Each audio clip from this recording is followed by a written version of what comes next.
যে এতটা কষ্টের হবে তা এই গল্প না শুনলে কখনোই বুঝবে না। তো চলো বেশি কথা না বাড়াই গল্পটি শুরু করা যাক। গল্পের নাম অভিমান তুমি কেঁদো না। পর্ব সকালবেলা অভিমান। বৃষ্টি পড়ছিল টিপটাপ করে, জানালার কাছ বেয়ে জল গড়িয়ে পড়ছিল নিচে। বৃষ্টি মানে তো একরকম রোমান্স, কিন্তু আজকের সকালটা ছিল অন্যরকম। সারা ঘরে অদ্ভুত একটা চুপচাপ ভাব। বউ অর্পিতা চুপচাপ বসে আছে সোফায়, হাতে মগে চা, কিন্তু মুখটা ভার করে আছে। জামাই রুদ্র চোখ মেলে ঘুম থেকে উঠে দেখে ব্রেকফাস্ট টেবিলে কিছু নেই। এ কি আজ? ওর তো প্রিয় অমলেট আর সুজি হবার কথা ছিল। রুদ্র চোখ কচলে উঠে গিয়ে বলল, সকাল সকাল এমন মুখ ভার করে বসে আছো যে কি বলবো? কি হয়েছে বলো তো? অর্পিতা একবার তাকিয়ে আবার চুপ, শুধু একটা ফোঁটা অশ্রু যেন চোখের কোণ ছুঁয়ে গেল। রুদ্র একটু ভ্যাকাচেকা খেয়ে গেল। আবার কি করলাম আমি? রুদ্র এবার একটু বিরক্ত। তোমার কাছে তো আমি কিছুই না, তাই না? অর্পিতার কণ্ঠে সেই চেনা অভিমান। মানে কাল রাতে তুমি বলেছিলে তুমি ব্যস্ত, কথা বলবে না, অথচ আমি দেখেছি তুমি অনলাইনে ছিলে অনেকক্ষণ। রুদ্র বুঝে গেল ঝড় আসতে চলছে। আরে আমি অফিসের কাজ করছিলাম তাই তো। তাহলে আগে একটা মেসেজ দিতে পারতে। আমি কি খুব অতিরিক্ত চাই? শুধু একটু খেয়াল চেয়েছিলাম। রুদ্র এবার একটু ধৈর্য হারালো। অর্পিতা সবসময় কি তোমার খেয়াল রাখা সম্ভব? আমিও তো মানুষ। আর যাই কথায় কথায় শেষটা না হতে ঝড় উঠে গেল। অর্পিতা উঠে দাঁড়িয়ে বলল, তাই বলো, আমি বুঝাই না। তুমি যে ভালোবাসো না আমাকে সেটাই বুঝলাম। রুদ্র চুপ করে গেল, কিছু বলল না। শুধু জানালার বাইরে বৃষ্টির শব্দটা আর জোরে শোনা যাচ্ছিল। দুপুরবেলা ঘরটা নিস্তব্ধ, কেউ কারোর সঙ্গে কথা বলছে না। অর্পিতা কিচেনে গিয়ে নিজের জন্য খিচুড়ি বানাচ্ছে। রুদ্র অফিসের ল্যাপটপ খুলে বসে আছে, কিন্তু মন তার জন্য অন্য কোথাও। বারবার চোখে চলে যাচ্ছে অর্পিতার দিকে। সে জানে ওর অভিমানটা আসলে গভীর ভালোবাসা থেকে, কিন্তু রুদ্রেরও তো ক্লান্তি আছে, কত কিছু সামলাতে হয়, অফিস, সংসার, আত্মীয় স্বজনের চাপ। রাতের দিকে অর্পিতা ফোনে কথা বলছিল তার বান্ধবীর সঙ্গে। ও বুঝতে চায় না রে, আমি চাই শুধু একটি সময়, আমি চাই শুধু একটি অনুভব। রোজ তা আর ঝগড়া করি না। রুদ্র পিছন থেকে শুনে ফেললো কথাটা। মনে মনে একটি থমকে গেল। সে ভাবলো, আমি কি সত্যি এতটা বদলে গেছি? তারপর সে ধীরে ধীরে পকেট থেকে একটা ছোট্ট কাগজ বের করলো। আগে এনেছিল একটা সারপ্রাইজ প্ল্যান করতো। এরপর অভিমান বলে ভালোবাসা শুরু হলো। রাতের খাওয়া শেষে অর্পিতা একা একা বারান্দায় বসেছিল। হঠাৎ সে দেখতে পেল সামনে রাখা ছোট্ট একটা গিফট বক্স, সঙ্গে একটা চিঠি। চিঠিতে লেখা, আরপি তুমি রেগে গেলে আমি খুব অসহায় হয়ে যাই। হয়তো বুঝতে পারি না সব সময় তোমার মনের কথা, কিন্তু বিশ্বাস করো, তোমার অভিমান, তোমার ভালোবাসা, তোমার ছোট ছোট অভ্যাস, সবটাই আমার পৃথিবী। আগামী শুক্রবার আমার একসাথে একদিন কোথাও যাব, শুধু তুমি আর আমি। কোনো ঝগড়া থাকবে না, থাকবে শুধু গল্প আর একটা নতুন শুরু। তোমার রুদ্র। অর্পিতার চোখ ছলছল করে উঠল, বুকের ভিতর এক অদ্ভুত শান্তি। সে ধীরে ধীরে গিয়ে রুদ্রর পাশে বসলো, মাথা রাখলো ওর কাঁধে। তুমি কি জানো আমি কেন এত রাগ করি? জানি না, কারণ আমি ভয় পাই যদি কখনো তুমি আমায় ভালোবাসা কমিয়ে দাও। ভালোবাসা কমে না আরভি, কখনো কমবে না। তারা দুজন জানালার পাশে গিয়ে দাঁড়ায়।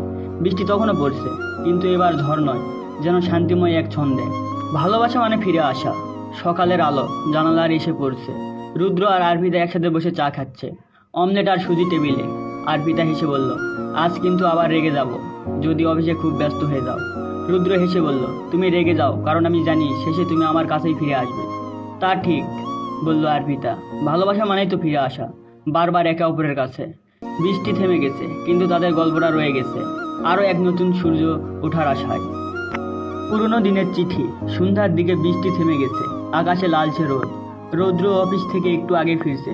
অর্পিতা আজ কিছুটা খুশি, কারণ রুদ্র হঠাৎ করে একটা ফোন করে বলছিল, আজ তাড়াতাড়ি ফিরছি, আমাদের একটু পুরনো সময় মনে করে চলি। রুদ্র ফিরে এসে ডোয়ার খুলে একটা পুরনো খাম বের করলো, ভিতরে পুরনো চিঠিগুলো, যেগুলো কলেজ লাইফে একে অপরকে লেখা হয়েছিল। অর্পিতা হেসে বলল, তুমি এখন এগুলো রেখে দিয়েছ? সবচেয়ে দামি জিনিস ফেলা যায়?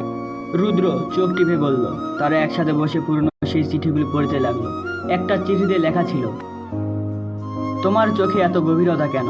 আমি হারিয়ে যেতে চাই, কিন্তু ভয় পাই তুমি যদি হারিয়ে যাও কখনো, আমি খুঁজে পাবো তোমায়। চোখ দুজনেই ভিজে এলো। রুদ্র চুপচাপ বলল, ভেবেছিলাম সময়ের সাথে হয়তো এই ভালোবাসা মান হয়ে যাবে। অর্পিতা হাত ধরে বলল, ভালোবাসা তো সময়ের সাথেই পাকে, যদি দুইটা মন সাথে দেয়। এরপর রুদ্রের অফিসে একটা গুরুত্বপূর্ণ পার্টি ছিল। সে ভেবেছিল অর্পিতাকে নিয়ে যাবে, কিন্তু শেষ মুহূর্তে জানায়নি, কারণ তুমি তো এমনিতে পার্টি পছন্দ করো না। অর্পিতা রাতে শুনে গেল খবরটা তার এক বন্ধুর কাছ থেকে। ফের এক অভিমান। রাত 10টা, রুদ্র ফিরছে, মুখে হাসি, হাতে একটা গিফট। ভাবছে অর্পিতাকে খুশি হবে। ঘরে ঢুকেই দেখে আলো নিভানো। টেবিল গুছানো নেই, আরপিতা দরজা বন্ধ করে ঘুমিয়ে গেছে। রুদ্র বুঝে যায় আজ আবার বিপদ। সে ধীরে ধীরে দরজায় গিয়ে বলল, তোমায় না নিয়ে যাওয়াটা ঠিক হয়নি, আমি দুঃখিত। কিছুক্ষণ নীরবতা, তারপর ভিতর থেকে তুমি জানো না আমি পার্টি পছন্দ করি না, তবুও চেয়েছিলাম তোমার পাশে একটু থাকি, একটু গর্ব করতে পারি। এই তো আমার জামাই বলে। রুদ্র দরজায় গায়ে মাথা ঠেকিয়ে চুপচাপ দাঁড়িয়ে রইল। মান ভলনের রাত। রুদ্র ঠিক করলো আজ রাতে ঘরে একটা ছোট পার্টি দিবে, শুধু আরপিতার জন্য। ডাইনিং টেবিলে মোমবাতি, পছন্দের খাবার, পানির বাটার মশলা, গরম রুটি, লেমন রাইস। ফোন বাজছে নরম একটা গান। তুমি আসবে বলে মনটা পথ চেয়ে বসে আছে। আরপিতা দরজা খুলে বাইরে এসে দেখলো সেই ছোট্ট আয়োজন। রুদ্র দাঁড়িয়ে, হাতে একগুচ্ছ ফুল। আমার অফিসে সবাই দেখে আমি তোমায় কীভাবে ভালোবাসি, কিন্তু আজ চাই তুমি নিজেই অনুভব তুমি আমার কতটা আপন। আরপিতা আস্তে আস্তে বলল, আমি রাগ করলে আমি জানি তুমি আমার, তাহলে রাগ কমালে না কেন? কিন্তু ভালোবাসা একটু বেড়ে গেল। তারা একসাথে বসে খেতে লাগলো। রুদ্র বলল, চলো আজ রাতটা শুধু আমাদের। মেঘলা দিনের কথা। পরদিন সকালে আবার বৃষ্টি। আরপিতা আর রুদ্র বেডে শুয়ে আছে, একসাথে গল্প করছে। তুমি কখনো কাউকে নিয়ে হিংসে করো? আরপিতা হঠাৎ জিজ্ঞেস করলে। রুদ্র হেসে বলল, তুমি যখন তোমার সেই পুরনো ক্রাশের নাম করে বলে উঠো ও কিন্তু দেখতে ভালোই ছিল, তখন একটু হিংসা হয়। সত্যি? হ্যাঁ, কারণ আমি চাই তোমাদের দৃষ্টি আমাদের দিকে থাকুক। তাহলে আমি এখন তোমার দিকে তাকিয়ে থাকবো সারা সকাল। বলে হেসে দিল আরপিতা। বৃষ্টির মধ্যে চায়ের কাপ হাতে তারা গল্প করে। চলে কলেজ লাইফ, প্রেম, প্রথম স্পর্শ, প্রথম কনফেশন। বাইরে ঝরছে মেঘের সুর, আর ঘরের ভিতরে তারা গুনছে প্রেমের হিসাব। এরপর চলে আসে রুদ্রের জন্মদিন। রুদ্রের জন্মদিনের সিক্রেট একটা সারপ্রাইজ প্ল্যান করে আরপিতা। রুদ্রের জন্মদিন আসছে, তবে এবার ওর মনে নেই কিছু। অফিসের টেনশন, ক্লায়েন্টের প্রেজেন্টেশন, সব মিলিয়ে মাথায় শুধু কাজ। আরপিতা কিছু বলেনি, চুপচাপ আছে, যেন দিনটা সাধারণ দিনের মধ্যে কাটে। রুদ্রের অফিস থেকে ফিরে আসা অব্দি সব চুপচাপ। ঘরে আলো কম। সে ভাবছে এবার মনে হয় আরপিতা ভুলে গেছে। হঠাৎ সব বাতি জ্বলে উঠল। ঘরের ভিতরে সাজানো ক্যান্ডেল লাইট, রঙিন বেলুন, আর তার সামনে দাঁড়িয়ে আরপিতা, হাতে একটা ছোট্ট কেক। কেকের উপর লেখা, তুমি আমার সকাল, আমার বিকেল, আমার রুদ্র। রুদ্র কিছুক্ষণের জন্য নির্বাক। আর আরপিতা বলল, তোমার মুখে হাসি না থাকলে আমার জন্মদিনও ফিকে লাগে। এবার বলো কে ভুলে গেল? রুদ্র হেসে চোখের কোণে একটি জল লুকিয়ে বলল, তুমি তো সত্যিই আমার সব কিছু।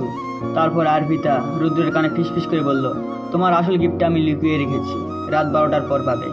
রুদ্র মুচকি হাসে। এই জন্মদিনটা হয়তো জীবনের সেরা হয়ে থাকে। এইভাবে বেশ কিছুদিন কেটে যায়। রুদ্রের বাবা মা হঠাৎ 2 সপ্তাহের জন্য বেরিয়ে আসতে এলেন শহরে। আরপিতা যথাসাধ্য চেষ্টা করছিল ভালোভাবে অতিথি সেবা করতে, কিন্তু কিছুতেই যেন ঠিক জমছিল না। ছোটোখাটো বিষয় মানিয়ে নিতে কষ্ট হচ্ছিল। রুদ্র অফিস থেকে ফিরে এসে দেখে আরপিতা একটু চুপচাপ। সব ঠিক তো? হ্যাঁ, মানে আমি চেষ্টা করছি, কিন্তু মনে হয় ওদের মন পুত হচ্ছে না কিছুই। মা আজ বলেনি আমি নাকি একটু বেশি ঘুমাই।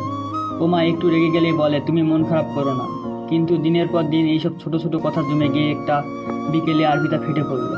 তুমি সবসময় ওদের কথা শোনো, কিন্তু আমি কি একা এই সংসারে, তুমি বুঝতে পারছো না? না, তুমি বোঝাতে চাও না। আরপিতা সেদিন রাতে একা একা কেঁদে ঘুমালো। রুদ্র জানতো সে কোনো রকম করে সামলে নিচ্ছে দিদি, কিন্তু ভালোবাসা মানুষের চোখের জল সহজভাবে মেনে নেওয়া যায় না। পরদিন সকালে রুদ্রের মা এসে আরপিতার পাশে বসে বললেন, বৌমা, আমি জানি তুমি কষ্ট পেয়েছো। আমি একটু বেশি বলে ফেলেছিলাম। আমার ছেলের হাসির পেছনে তোমার যত বড় অবদান সেটা আমি বুঝি। আমার রুদ্র তোমার জন্য আজ এত শান্ত। আরপিতা কিছু বলল না, শুধু মাথা নিচু করে হাসলো। পরিবার মানে তো শুধু একসাথে থাকা নয়, বরং শেখা, ভুল করা আর ক্ষমা করে দেওয়া। ভুল বোঝাবুঝি ও নতুন করে মিলন।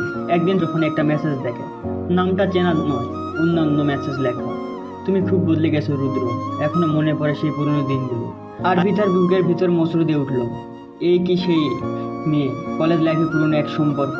সে কিছু বলল না, শুধু মন খারাপ করে সারাদিন নিজের মধ্যে গুটিয়ে থাকলো। রাতের দিকে রুদ্র নিজেই বলল, আজ তুমি কিছু বলছো না কেন? তোমার অনন্যার কি খবর? বলল আরপিতা ঠান্ডা গলায়। রুদ্র অবাক, তুমি আমার ফোন দেখছো? তুমি তো আগে বলেছিলে সব কিছু আমার সঙ্গে শেয়ার করো, তাহলে এটা কেন না?